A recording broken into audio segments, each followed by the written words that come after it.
2025年欧洲台湾文化年，台湾甲芬兰是头一个合作超大型的金属音乐节。现今呢，自芬兰大赛闪灵的主唱林昌泽现场来开唱，用金属乐高来做文化交流。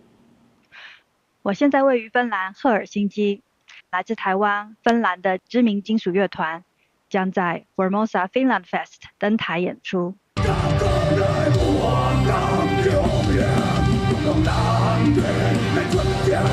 经过无合体演出闪灵，包含伫芬兰做大赛主唱林昌泽，也甲当地有名的小提琴手弗林范斯卡，伫 FFF 音乐节共台表现展现金属乐高。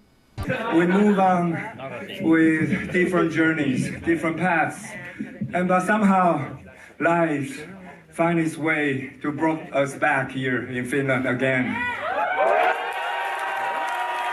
I also played with Chthonic. We did a couple of tours before. I played in a band called Turisas. I know them from a long time ago. 同款为台湾来献乐三度，用车皮的民谣金属来讲台湾历史的记忆。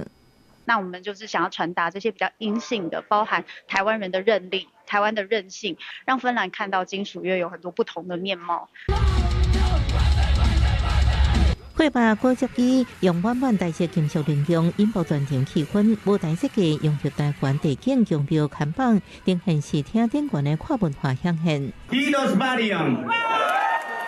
地主芬兰国民乐团卡普卡尼新生代 Lost Authority 展现北欧在地金属乐风，为要让当地记者感受大式精神，记者会也请台湾 DJ 暖场，也有入地之人所爱去做大式点心，要情和北欧朋友的会议。文化的穿透力呢，往往都会让参与的这些国外的朋友们留下深刻的印象并且想进而的再去探寻台湾更不一样的一个地方。透过文化甲创意，让芬兰人感受台湾魅力甲实力。